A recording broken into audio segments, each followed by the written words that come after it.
बीडमध्ये मोठा घोटाळा, विना तपासणी 320 वाहनांना दिले फिटनेस, 5 एजंटवर गुन्हा.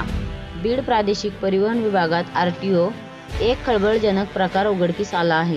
वाहनांची कोणतीही प्रत्यक्ष तपासणी न करताच तब्बल 320 वाहनांना फिटनेस प्रमाणपत्र देण्यात आल्याचा मोठा घोटाळा समोर आला आहे. या प्रकरणी आरटीओ निरीक्षक गणेश विघ्ने यांनी केलेल्या स्टिंग ऑपरेशननंतर परराज्यातील 5 एजंटवर गुन्हे दाखल करण्यात आले आहेत. बीड आरटीओ कार्यालयाअंतर्गत वाहनांच्या पासिंग आणि फिटनेस प्रमाणपत्रासाठी मोठी अनियंत्रित यंत्रणा सक्रिय असल्याची शंका होती. आरटीओ निरीक्षक गणेश विघ्ने यांनी या प्रकरणाचा छडा लावण्यासाठी स्वतः पुढाकार घेतला. तपासात असे आढळले की नियम धाब्यावर बसून केवळ कागदोपत्री प्रक्रिया पूर्ण करत 320 वाहनांना फिटनेस प्रमाणपत्रे बहाल करण्यात आली. निरीक्षक विघ्ने यांनी रचलेल्या जाळ्यानंतर या घोटाळ्याचे धागेदोरे परराज्यातील एजंटपर्यंत पोहोचले. परराज्यातून ही यंत्रणा हलवली जात असल्याचे स्पष्ट झाले असून या प्रकरणी 5 एजंटवर गुन्हा नोंदवण्यात आला आहे.